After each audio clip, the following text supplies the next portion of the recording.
Imagine this. You spend your whole life, dedicated to teaching, finally get to retire, and bam, retirement fund, gone. Just totally cleaned out by a loan. Can you believe that? Oof, that's rough. That's exactly what happened to Clarita Aclado. Wow. And today, we're diving into her story Okay. to figure out how a system that's actually supposed to support teachers ended up completely drowning her in debt. Right, yeah. Makes you wonder how these things happen. It really does. And you know what, Clarita's case, it really gives us a peek behind the curtain of loan penalties, especially when you're talking about loans from the government service insurance system. The GSIS. Exactly, GSIS in the Philippines. And we're talking about a loan, get this, that started at PHP 147,678.83. Okay. But by the time she retired, it had ballooned to over PHP 638,172.59. Oh my gosh. More than 4 times what she originally borrowed.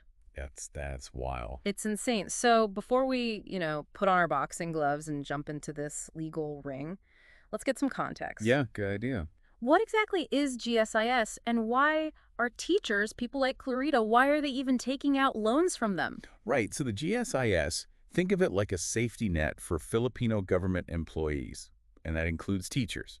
They offer all sorts of loan programs like for emergencies, education expenses, stuff like that. And often the interest rates are actually lower than what you'd find at a regular bank. Okay, so it's supposed to be helpful. Exactly. Supposed to be a helping hand, not a trap. Not a debt trap. So how do we go from these, seemingly helpful loans to this massive, insurmountable pile of debt? Walk us through, what happened to Clarita? How did this even happen? Right. And by the way, the Supreme Court decision, it lays it all out there. It's like reading a financial thriller. Oh, really? Complete with plot twists and everything. We're talking multiple loans over the years, an emergency loan here, a summer 1-month salary loan there. I mean, Yeah. pretty typical, right, for public school teachers? Oh, absolutely. I mean, let's be real. A lot of educators, they rely on these loans to make ends meet. Yeah. Especially, with how demanding the job is and, frankly, how underpaid they are. It's true. It's true. Yeah. And then the plot thickens even more. So in 2015, right as Clarita's getting ready to retire, she gets this collection letter from GSIS. Uh-oh. Can you imagine the dread? Like you're finally at the finish line. And then it's basically a bomb dropping. All these outstanding balances. And I mean, they just piled on the interest and penalties. Like it's unbelievable. And Clarita, I mean, she thought she had been making her payments. She's completely blindsided. Wow. By how much she supposedly owes. That's awful. And here's where it gets even more interesting. Okay. This wasn't a case of her just, ignoring the loans. Right. She made payments. She even overpaid on some, thinking that she'd settled them. Oh, no. Can you imagine just, insult to injury? Yeah, talk about adding insult to injury. And this is where that whole interest on arrears thing rears its ugly head. Ugh, tell me about it. So imagine, right? They're not just charging interest on what you borrowed. Right. They're charging interest on the overdue interest itself. On top of what you already owe. Exactly. It just keeps piling on, and it's brutal. And then, to make matters worse, it's compounding, in Clarita's case, monthly. Wow. So that debt, it just snowballs out of control. So even if she was making some payments, this interest on interest thing, it could have easily just outpaced her. Exactly, especially with a limited income. And let's be real, managing multiple loans, it's confusing. Oh, absolutely. It's a lot. This is not just missing a payment here or there. This is sounding like a system that could bury anyone, even if they had the best intentions. Yeah, it can be really tough to get ahead of. Okay, so we've got a dedicated teacher facing this mountain of debt, unclear communication from the lender, and this ticking time bomb of compounding interest. Yeah. It's enough to make anyone want to just give up, But not Clarita. Yeah.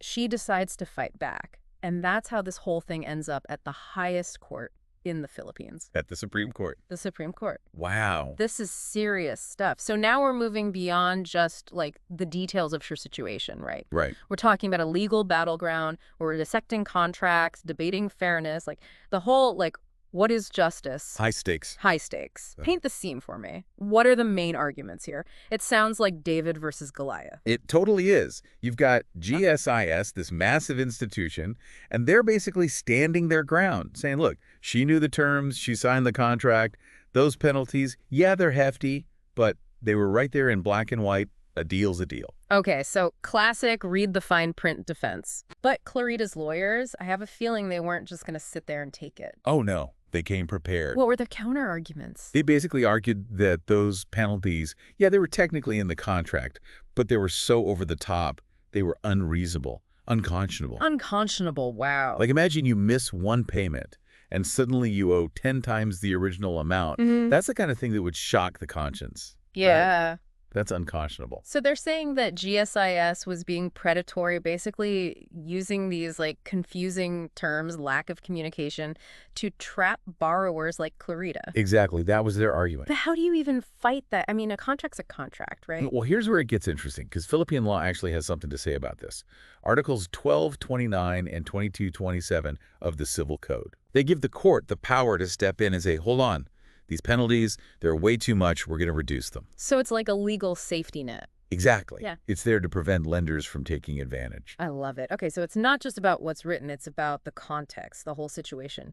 Did Clarita's lawyers have any, like, legal precedents? You know I love a good legal precedent. Oh, they definitely did. Yeah. They brought up cases like Love v. Court of Appeals, where the court stepped in and reduced a penalty because it was way too high for a simple delay in returning a property. Interesting. And that's the thing. Every time a court rules on something, it sets a precedent. Right, like a roadmap for future cases. Exactly. And in this case, those precedents were crucial in showing that even if it's in writing, if it's unjust, the courts can step in. Okay, so they're building this argument, right, that GSIS, yeah, maybe they were technically in the right based on the contract, but they violated the whole spirit of fairness. Right. It was about more than just the letter of the law. And they were taking advantage of a vulnerable population. Exactly, teachers, who are already often struggling financially. And the court agreed. They did. They found a lot of merit in Clarita's argument, especially that whole lack of proper notification thing. It always comes back to the details, right? Always. The court basically said GSIS didn't hold up their end of the bargain. They didn't notify her about the penalties, so they couldn't just spring this massive debt on her. Like a gotcha moment, but the court wasn't having it. Exactly. It was a classic case of hidden fees. So it wasn't just about the penalties themselves. It was the lack of transparency, potentially taking advantage of teachers, and that whole thing about unjust enrichment that you mentioned earlier. Right. And unjust enrichment is a big deal legally. It means one party is profiting unfairly at the expense of another. Which is exactly what it sounds like. Exactly. And the court is basically like, nope, you can't hide behind a contract while someone's financial well-being is being destroyed. Oh. Especially when they're relying on you for support. It's about holding institutions accountable. So the court basically said, nice try, GSIS. You can't just, like, hide crazy terms in the fine print, keep people in the dark, and then, bam, demand a ridiculous amount of money. Right, like a bad surprise party. The worst. But it's a win for Clarita. Oh, yeah. So what happens next? Does she have to pay anything? Or was it just like, woohoo, victory dance? Well, it wasn't a complete get-out-of-debt-free card. Okay. The court acknowledged that she did have outstanding loans. But, and this is huge, they ordered GSIS to drastically reduce those penalties. Okay. Basically said, go back, recalculate everything, and use a reasonable interest rate. Something that doesn't make people panic. Something that's actually, like, fair. Fair. So a bit of a compromise. Yeah. But it gets even better, right?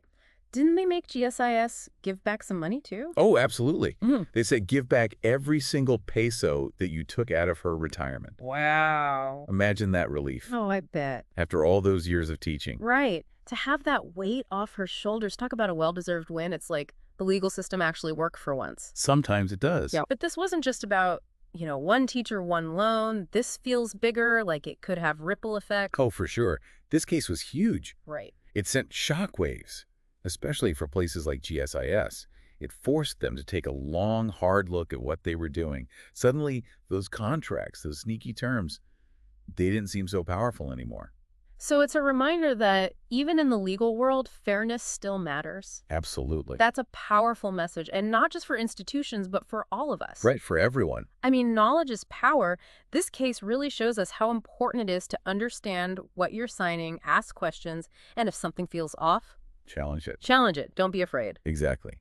You have rights. You just might have to fight for them a little bit. And Clarita shows us that even against a giant one voice, it can make a difference.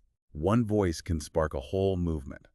So to everyone listening, maybe you're looking at a loan agreement, a credit card statement, or even just a phone bill with that tiny, tiny print. Right, we've all been there. What wisdom can they take from Clarita's experience? Don't be afraid to ask questions. If something doesn't make sense, push back. It's your right. So important. We started this deep dive with one retired teacher, and wow, what a story. Quite a journey. But we're ending it with this reminder that individual action matters, and we can all be more informed, more engaged, more empowered, Absolutely, we have the power. We do. Knowledge is power, fairness is worth fighting for, and you, dear listener, have a voice, use it. Until next time on Deep Dive, keep exploring, keep questioning, and keep those legal minds sharp.